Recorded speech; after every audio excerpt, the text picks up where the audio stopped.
বন্ধুরা, আপনাদের এই জানুয়ারি মাসেও কি গোলাপ গাছে কুড়ি আসছে না কিংবা ফুল ফুটছে না? আপনারা আমার এই ছোট্ট গোলাপ গাছটিকে দেখতেই পাচ্ছেন, এক একটা ডালে কতগুলো করে ফুল ফুটে আছে। তো কি কি কারণের জন্য আপনারা আপনাদের গোলাপ গাছে ফুল ফোটাতে পারছেন না, গোলাপ গাছে কুড়ি আনতে পারছেন না, গাছের গ্রোথ সুন্দর করতে পারছেন না, আজকে আপনারা আমার এই ভিডিওটি দেখলেই জানতে পারবেন। আজকে আমি আমার এই ভিডিওতে 3টি সিক্রেট টিপস আপনাদের সাথে শেয়ার করব, যেগুলো হয়তো আপনারা অনেকেই জানেন না। আপনাদের কিছু ভুলের কারণে আপনারা আপনাদের গোলাপ গাছ থেকে ফুল ফোটাতে পারছেন না। সেই সিক্রেট টিপসগুলো কি কি, চলুন একটা একটা করে জেনে নেওয়া যাক। নমস্কার বন্ধুরা, আমি সোনালি আর আপনারা দেখছেন সোনালিস গার্ডেন। প্রথমেই আপনারা যে ভুলটা করছেন তা হলো গোলাপ গাছে ফুল শুকিয়ে যাওয়ার পর সেই শুকনো ফুলগুলো গাছের মধ্যে রেখে দেন। তো সেই শুকনো ফুলগুলো আর কেটে ফেলে দেওয়ার প্রয়োজন মনে করেন না। ফুলগুলো ফুটে যাওয়ার কয়েকদিনের মধ্যেই যখন দেখবেন ফুলগুলো ঝিমিয়ে গেছে বা শুকিয়ে গেছে, তখন সেই শুকনো বা মরা ফুলগুলো গাছের মধ্যে রেখে দেবেন না, কেটে ফেলে দেবেন। কাটার একটা নিয়ম আছে, যেমন খুশি তেমন কেটে দিলে কিন্তু হবে না।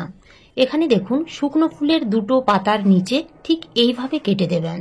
দেখুন, এই যে এই দুটো পাতার নিচে আমি এইভাবে কেটে দিচ্ছি, এতে ডালে কুড়ি আসবে। এই নিয়মে যদি আপনারা ডাল কাটেন তাহলে কন্টিনিউ নতুন নতুন ডাল বের হতেই থাকবে এবং সেই ডালে প্রচুর পরিমাণে ফুল ফুটবে। নিয়ম না মেনে যদি আমরা যেমন খুশি তেমন ডাল কেটে দিই, তাহলে সেখান থেকে যে নতুন নতুন ডালগুলো বের হবে সেগুলো কিন্তু খুব নরম এবং দুর্বল হবে। সেই ডালে কুড়ি আসবে ঠিকই, তবে কুড়ির সাইজ যথেষ্টই ছোট হবে এবং কুড়ির সাইজ যদি ছোট হয় তাহলে ফুলের সাইজও ছোট হবে। গোলাপ গাছের আরেকটা সমস্যা তখনই হয় যখন ঠিকমতো কাটিং করতে পারেন না। ডেড হেডিং ঠিকমতো করতে না পারলে গোলাপ গাছের ডাল ব্লাইন্ড শুট অর্থাৎ অন্ধ ডালে পরিণত হয়, আর অন্ধ ডালে না গাছের গ্রোথ হয় না ফুল ফোটে। তো সেদিকে আপনাদের কিন্তু খেয়াল রাখতেই হবে। গোলাপ গাছে কুড়ি না আসা, ফুল না ফোটা বা গাছের গ্রোথ সুন্দর না হওয়ার পেছনে দ্বিতীয় যে কারণ তা হলো গোলাপ গাছের সাত পাতা। গোলাপ গাছের এই জায়গাটা হচ্ছে গ্রাফটিং এরিয়া। তো এই গ্রাফটিং এরিয়ার নিচে অর্থাৎ এই যে আমি যেখানে দেখাচ্ছি ঠিক এই জায়গায় যদি নতুন ডাল বের হয় এবং সেই ডালে যদি 7টা পাতা থাকে, তাহলে কিন্তু সেই ডাল আপনারা রাখবেন না, সেই ডাল কেটে ফেলে দেবেন। কারণ সেই ডাল জংলি ডাল, সেই ডালে কখনোই কুড়ি আসবে না। আর যদি গ্রাফটিং এরিয়ার উপরে 7 পাতা ডাল বের হয় তাহলে সেই ডাল কেটে ফেলে দেবেন না, সেই ডালে কুড়িও আসবে এবং ফুলও ফুটবে। 3 নাম্বার যে টিপস তা হলো গোলাপ গাছ অ্যাসিডিক মাটি পছন্দ করে, অর্থাৎ গোলাপ গাছ অম্ল মাটি পছন্দ করে। যদি গোলাপ গাছের মাটি অম্ল থাকে তাহলে সেই মাটিতে গোলাপ গাছের জন্য যে খাবার দেবেন শিকড়ের মাধ্যমে গাছের উপর পর্যন্ত সেই খাবার ভালোভাবে পৌঁছাতে পারবে, যার ফলে গাছের গ্রোথ সুন্দর হবে, গাছ খুব তাড়াতাড়ি বেড়ে উঠবে এবং গাছে কন্টিনিউ ফুল ফুটতেই থাকবে। গোলাপ গাছের মাটি অ্যাসিডিক করতে গেলে কোনো রকম ঝামেলা আমাদের পোহাতে হবে না। ঘরের মধ্যে রাখা সামান্য কিছু জিনিস দিয়ে মাত্র মাসে একবার 1 চামচ প্রয়োগ করলে মাটিকে আমরা অ্যাসিডিক করে তুলতে পারবো। গোলাপ গাছের মাটিকে অ্যাসিডিক করার জন্য আমরা কফি পাউডার ব্যবহার করতে পারি। 8 থেকে 10 ইঞ্চি টবের জন্য 1 চা চামচ কফি পাউডার ব্যবহার করতে হবে মাসে একবার। এছাড়াও আপনারা চা পাতা ব্যবহার করতে পারেন কিংবা ফিটকিরি ব্যবহার করতে পারেন। ফিটকিরি যদি আপনারা ব্যবহার করতে চান তাহলে 1/2 চামচ ফিটকিরি গুঁড়ো করে প্রত্যেক মাসে একবার দিয়ে দেবেন, তার বেশি কিন্তু দেবেন না। যে খাবারগুলোর কথা বললাম সেই খাবারগুলোর মধ্যে যে কোনো একটা খাবার মাসে একবার দিলে গোলাপ গাছের মাটি অ্যাসিডিক হয়ে যাবে এবং আপনাদের বাগানের প্রত্যেকটা গোলাপ গাছ থেকে প্রত্যেক দিন ফুল পেয়ে যাবেন, কোনোদিনও বাদ থাকবে না। এই 3টে সিক্রেট টিপস আপনাদের কিন্তু ফলো করতেই হবে। এছাড়াও গোলাপ গাছের মাটিতে কিন্তু কন্টিনিউ খাবার দিয়ে যেতে হবে।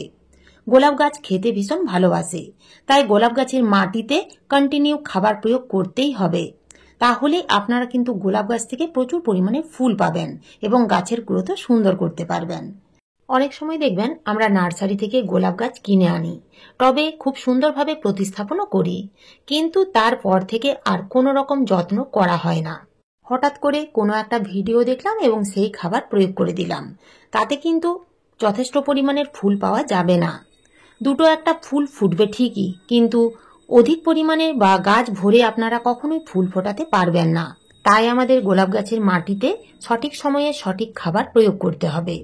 এমন নয় যে সব সময় আমাদের টাকা খরচ করে গাছের খাবার কিনে আনতে হবে। আমি আপনাদের সাথে শেয়ার করব এমন কিছু ঘরোয়া খাবার যা টবের মাটিতে দিলে খুব সুন্দর সুন্দর ফুল আপনারা কিন্তু গোলাপ গাছ থেকে ফোটাতে পারবেন। চায়ের পাতা গোলাপ গাছের জন্য খুব ভালো একটা খাবার।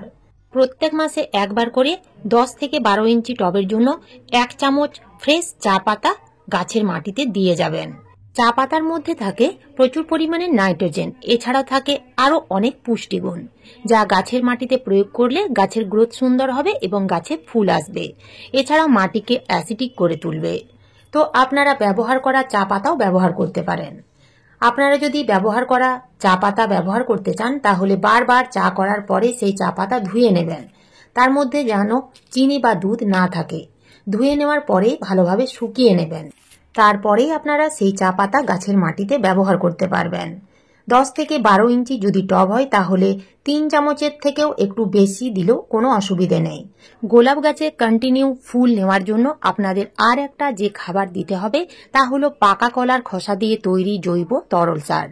এই জৈব তরল সার আপনারা প্রত্যেক মাসে 3 বার অর্থাৎ 10 দিন অন্তর 1 কাপ করে দিয়ে যাবেন।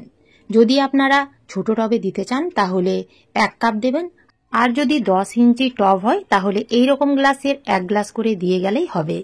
যখনই আপনারা গাছের মাটিতে তরল সার দেবেন তখন কিন্তু আপনারা ধীরে ধীরে এইভাবে তরল সার দেবেন।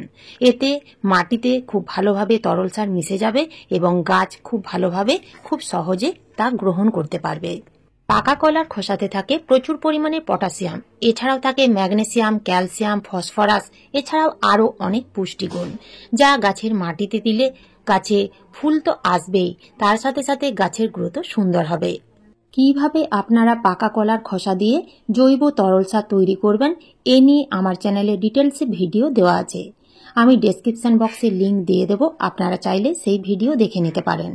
গোলাপ গাছে শুধু খাবার প্রয়োগ করলে যে গোলাপ গাছ থেকে প্রচুর পরিমাণের ফুল পাওয়া যাবে তা কিন্তু নয়। খাবার দেওয়ার পাশাপাশি গোলাপ গাছগুলোকে ফুল সানলাইটে রাখতে হবে। আপনাদের গোলাপ গাছগুলো যদি 2 থেকে 3 ঘন্টা রোদ পায় তাহলে কিন্তু সেই গোলাপ গাছে ভালো রকমের ফুল পাওয়া যাবে না। আপনারা গোলাপ গাছগুলোকে এমন জায়গায় রাখুন যেখানে মোটামুটি 5-6 ঘন্টা রোদ আসে। সেই রকম জায়গায় যদি আপনারা গোলাপ গাছগুলোকে রাখেন তাহলে গোলাপ গাছে কুড়ি আসবে, ফুল ফুটবে এবং ফুলের সাইজ যথেষ্টই বড় হবে। গোলাপ গাছগুলোকে হেলদি রাখার জন্য এবং গোলাপ গাছগুলো যাতে ডাইব্যাক হয়ে শুকিয়ে না যায় সেই জন্য আপনাদের নিয়ম করে ফাঙ্গিসাইড এবং কীটনাশক স্প্রে করতে হবে। আপনারা ফাঙ্গিসাইড হিসেবে স্যাপ বা ব্যাবিস্টিন ব্যবহার করতে পারেন, এতেও কিন্তু খুব ভালো কাজ দেবে। এছাড়াও আপনারা যদি 1 লিটার জলে 1 চামচের 4 ভাগের 1 ভাগ ফিটকিরি গুঁড়ো দিয়ে ভালো করে জলের মধ্যে মিশিয়ে গাছের মধ্যে যদি স্প্রে করেন তাহলে কিন্তু কীটনাশক এবং ছত্রাকনাশক এই 2 হিসেবে কাজ করবে। আপনারা যদি গোলাপ গাছে কেমিক্যাল কীটনাশক ব্যবহার করতে চান তাহলে টাফগড় ব্যবহার করতে পারেন। এই টাফগড় কিন্তু গোলাপ গাছের জন্য খুব ভালো একটা ওষুধ। 15 দিন অন্তর আপনারা 1 লিটার জলে 1.5 ml দিয়ে ভালো করে ঝাঁকিয়ে পুরো গাছ স্প্রে করে দেবেন। দেখবেন গাছে পোকামাকড় হবে না এবং ডাইব্যাকের হাত থেকেও রক্ষা করবে। তো এইভাবে আপনারা জানুয়ারি মাসে গোলাপ গাছের পরিচর্যা করুন, দেখবেন গাছ ভরে ফুল পাবেন। তো এই ছিল আজকের আমার এই ভিডিওটি ভালো লাগলে একটা লাইক অবশ্যই দেবেন, কমেন্ট করতে ভুলবেন না। নতুন বন্ধুরা আমার চ্যানেলটিকে সাবস্ক্রাইব করে পাশে থাকার অনুরোধ রইল। ধন্যবাদ।